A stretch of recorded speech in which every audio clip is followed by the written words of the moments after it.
before Rome existed, before Athens had its walls, before Jerusalem had its temple. There was already a city on the banks of a river in southern Iraq that had been standing for 1,000 years. Its walls were wide enough for 2 chariots to race side by side along the top. Its gates were covered in deep blue glaze and lined with golden dragons. Its central tower rose 76 meters above a plain so flat you could see it from 30 miles away. You have heard its name your entire life. You have never seen the real thing. This is Babylon.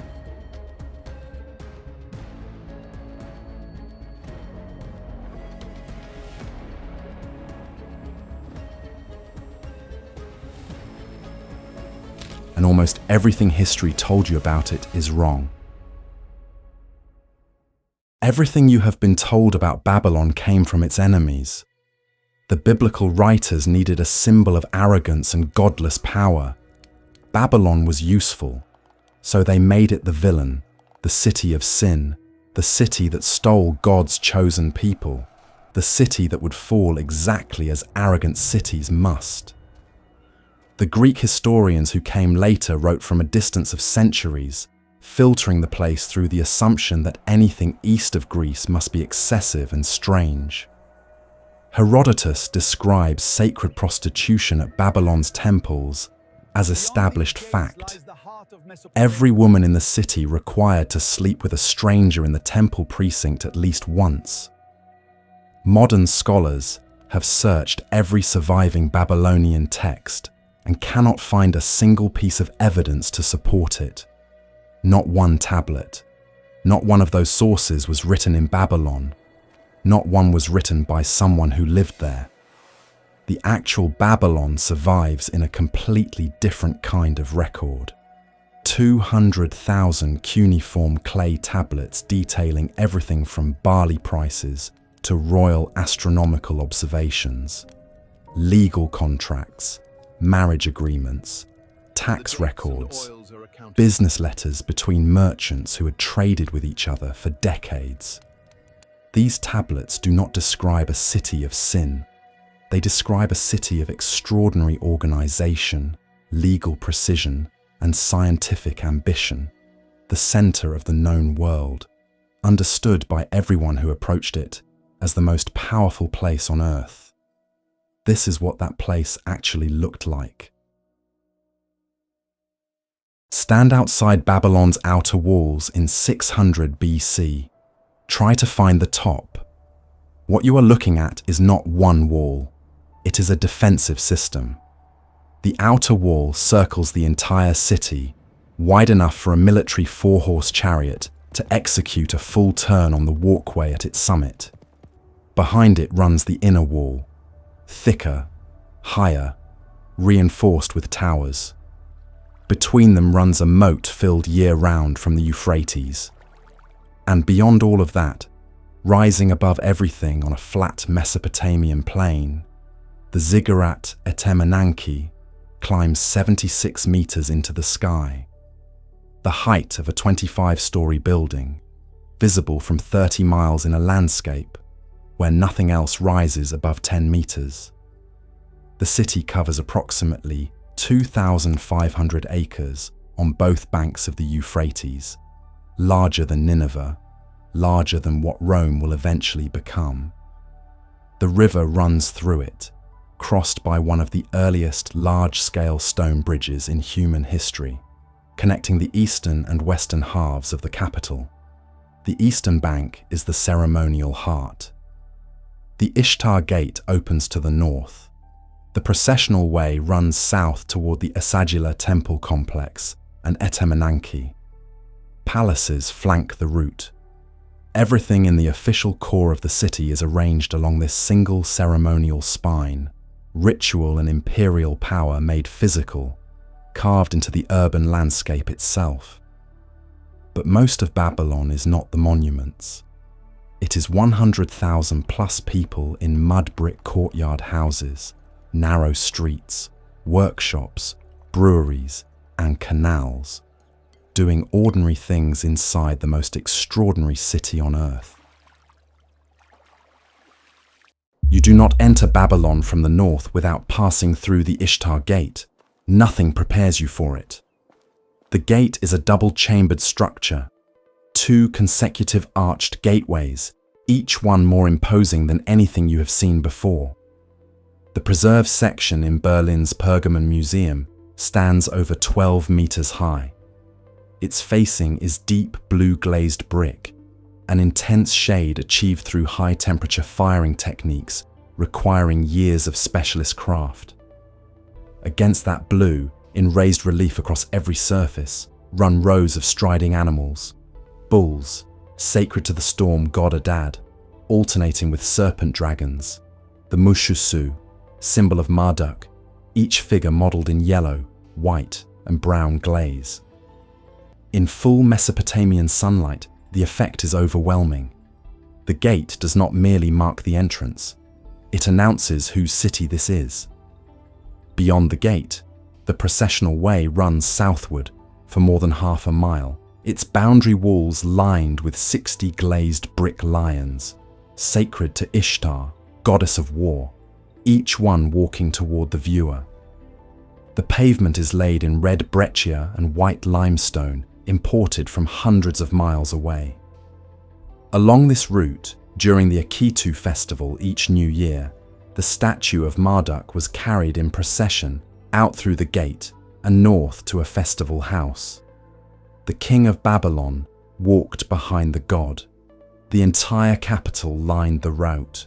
Music, chanting, offerings, the whole city performing the renewal of cosmic order for another year. The gate is still standing. You can see it in Berlin today. 2,500 years after it was built, it is still extraordinary. In 605 BC, a man named Nebuchadnezzar inherited an empire. His father had spent his career dismantling the Neo-Assyrian Empire in coalition with the Medes. When Nineveh fell in 612 BC, the political center of the Near East shifted south to Babylon. Nabopolassar had begun the rebuilding. His son would turn it into the most spectacular capital the ancient world had seen. Nebuchadnezzar II reigned for 43 years. His cuneiform inscriptions catalogue his building projects with an engineer's precision. The great outer wall rebuilt in baked brick and bitumen mortar, a composite so durable Coldaway found it largely intact 2,500 years later. The Ishtar Gate enlarged and refaced. The processional way paved in imported stone. Etemenanki restored and elevated to raise its top, in Nebuchadnezzar's own words, to rival heaven. Every major structure in any reconstruction of ancient Babylon was either built or dramatically transformed under this one man. His military campaigns matched the ambition. He destroyed the Egyptian army at Carchemish in 605 BC. He captured Jerusalem in 597 BC. When the city rebelled, he returned, demolished the temple, and deported the Judean elite to Babylon, the priests, scholars, scribes, and craftsmen. Those people wrote down everything they observed in this city. Their accounts were preserved and eventually embedded in texts that would be read by more people than any other document in human history. But there is something in Nebuchadnezzar's own record that has never been explained. His court records go silent. For several years, no royal inscriptions are issued in his name, no administrative documents, no building dedications.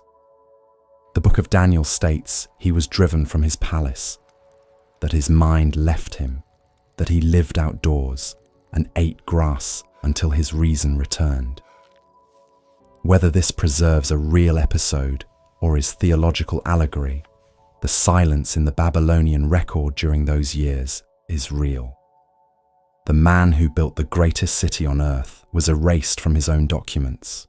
Nobody wrote down why. Every ancient list of the 7 wonders of the world includes the Hanging Gardens of Babylon. Classical writers described vast elevated terraces, trees, flowering vines, cascading greenery rising in great tiers above the desert plain, sustained by sophisticated irrigation that lifted water continuously from the Euphrates. Travelers spoke of standing inside a desert city and looking up at what appeared to be a living mountain growing from stone. Here is the problem. Not one Babylonian text mentions them. Nebuchadnezzar's building inscriptions are detailed and systematic. He lists his projects with the methodical pride of a man who wants history to know exactly what he built. Thousands of cuneiform documents from his reign survive. Across all of it, no line records a hanging garden, no water allocation, no maintenance record, nothing. Robert Koldewey, excavating the Palace District from 1899 onward, proposed that an unusual vaulted stone substructure in the northern palace, with exceptionally thick walls suggesting it needed to bear unusual weight, might have supported an elevated garden. It was a hypothesis. It remains today unproven. The strongest alternative was developed over 20 years by British Assyriologist Stephanie Daly. The gardens were not in Babylon at all. They were in Nineveh, 300 miles north, built by the Assyrian king Sennacherib a full century before Nebuchadnezzar. Cuneiform texts from Sennacherib's own reign describe exactly what classical sources describe, including advanced water lifting devices used to raise water to terraced plantings. Greek authors, writing centuries later, confused 2 cities whose names and legends had merged across generations of retelling. The most famous structure ever attributed to Babylon may never have stood there. Walk away from the palaces, move into the residential quarters, the parts of Babylon that appear in no documentary because they confirm no pre-existing narrative. The houses are mud brick, built around interior courtyards, thick enough to keep the interior survivable during a Mesopotamian summer, when heat regularly exceeded 45 degrees Celsius outside. The streets are narrow and mostly unpaved away from the main ceremonial routes. But inside these houses, something extraordinary is happening. Almost everything of consequence is written down. Every loan, every land lease, every marriage agreement, every commercial dispute. The cuneiform archive from Neo-Babylonian Babylon gives historians a picture of daily economic life nearly without parallel in the ancient world. Not royal records, but the everyday documents of ordinary people managing their affairs in writing. Because in Babylon, an unwritten agreement was a weak agreement. The economy runs on precisely weighed silver and enforceable contract. The Asagala Temple of Marduk functions simultaneously as religious institution, agricultural landowner, commercial lender, and trading organization. The city is ethnically mixed. Native Babylonians, Aramaic speakers, Judean deportees, who by this point have been in Babylon for 2 or 3 generations, owning property and running businesses, all of them operating under the same legal system before the same courts. And then there is this. Babylonian women in this period could own property in their own names, run businesses independently, testify in court, initiate divorce, inherit and contract in commercial matters. Not documented as exceptional, as normal, a standard feature of daily legal life in Babylon. In 600 BC, Babylonian women had legal and economic rights that women in most of Europe would not formally possess for another 2,400 years. At the center of everything stands Etemenanke, house of the foundation of heaven and earth. Nebuchadnezzar did not build it. He restored something that had occupied this site for centuries, rebuilt by successive kings who understood the tower was not a building project but a cosmological statement. Calderway's excavation and cuneiform measurements suggest it stood approximately 76 meters high, the undeniable visual declaration that this is the center of the world. Inside the scribal schools attached to the temple complex, Babylonian astronomers had been systematically recording the movements of the sky for centuries. They were professional scholars within an institutional tradition, passing precise methods from teacher to student across generations. They could predict lunar eclipses, not by mysticism, but by identifying repeating patterns in centuries of observational records and extrapolating forward. They created the zodiac as a coordinate system for tracking celestial positions. They divided the circle into 360 degrees. They divided the hour into 60 minutes, both emerging from their base 60 mathematical system, which had enormous practical advantages for astronomical calculation. Both decisions are still embedded in every clock on Earth today, every compass. The 60-minute hour you woke up to this morning was a decision made by Babylonian astronomers inside a ziggurat on the banks of the Euphrates 2,600 years ago. The real secret inside the tower was not mysticism, it was mathematics, and it is still running. By 539 BC, Babylon had stood at the center of the known world for nearly 100 years. Nebuchadnezzar had been dead for 23 years.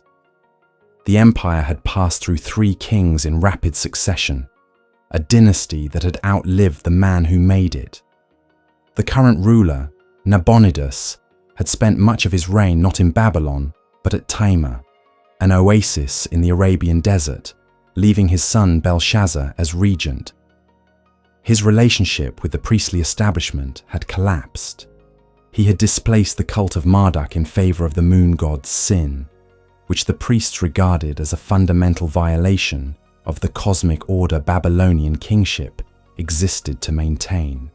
From the north and east, the Persian Empire under Cyrus the Great had absorbed Media, Lydia, and Anatolia within a single generation. Now Cyrus turned south. In October 539 BC, the Persian army encircled Babylon, the walls that had never been breached, the moat, the fortifications every previous army had abandoned as impossible. Inside the palace, Belshazzar hosted a feast. The Babylonian Chronicle records the fall in October 539 BC with characteristic brevity. The Book of Daniel describes the feast in detail. Thousands of guests, vessels from the Jerusalem temple brought out to drink from, a deliberate display of confidence while an army sat outside. And then, on the wall of the banquet hall, writing appeared. 4 words in Aramaic that no one could read. A Judean exile named Daniel was summoned to interpret them. Mene, Mene, Tekel, Upharsin, counted, counted, weighed, divided. The kingdom has been measured and found wanting. That same night, Cyrus's engineers were working upstream on the Euphrates. They located the channels beneath the walls where the river entered the city and began, methodically, to divert the water elsewhere. The river level inside the city dropped. Persian soldiers waded through the exposed riverbed in darkness, came up inside the walls, and opened the gates from within. Belshazzar was killed before dawn. Babylon fell without a siege, without a single wall breached. It fell because someone upstream had better engineers and a river that could be moved. Cyrus entered the following day. The Cyrus cylinder, a clay barrel inscription now in the British Museum, presents him not as a conqueror, but as a servant of Marduk, restoring order. He permitted the peoples deported by Nebuchadnezzar to return home. The temple vessels taken from Jerusalem were sent back. The most powerful city in the ancient world ended not in fire, but quietly, while its king was drinking, because a river changed course in the night. Babylon did not disappear overnight. Under the Persians, it remained an important provincial center. Alexander the Great captured it in 331 BC without resistance and chose it as the future capital of his empire. He died in Nebuchadnezzar's palace in 323 BC before the plan could be realized. Without the royal investment that maintained the great mud brick structures, they began to decay. By the time Coldaway arrived in 1899, he found mounds, gentle rises in the landscape, no tower, no gate, no palace, just earth that had once been the center of the world. But Babylon had not disappeared. It had become invisible in plain sight. The 7-day week, the 60-minute hour, the 360-degree circle, the zodiac, the concept that written law applied consistently to everyone is the foundation of organized society. Mathematical astronomy, all of it, Babylon. The city that history calls lost is still running your calendar, still dividing your day, still measuring your sky. It did not vanish into the desert. It dissolved into everything. Babylon was not a city of sin. It was a city of over 100,000 people, organized by written law, powered by a contract economy that documented everything, mapped by astronomers who gave the world its first systematic framework for understanding the sky. And it fell not to an army, but to an engineer with a plan and a river. If this showed you something your school never did, subscribe. Because next, we are going inside a Viking mead hall in 900 AD. One night, one hall. Rules no one ever wrote down, but everyone inside knew. And the ones that could get you killed before the feast was over.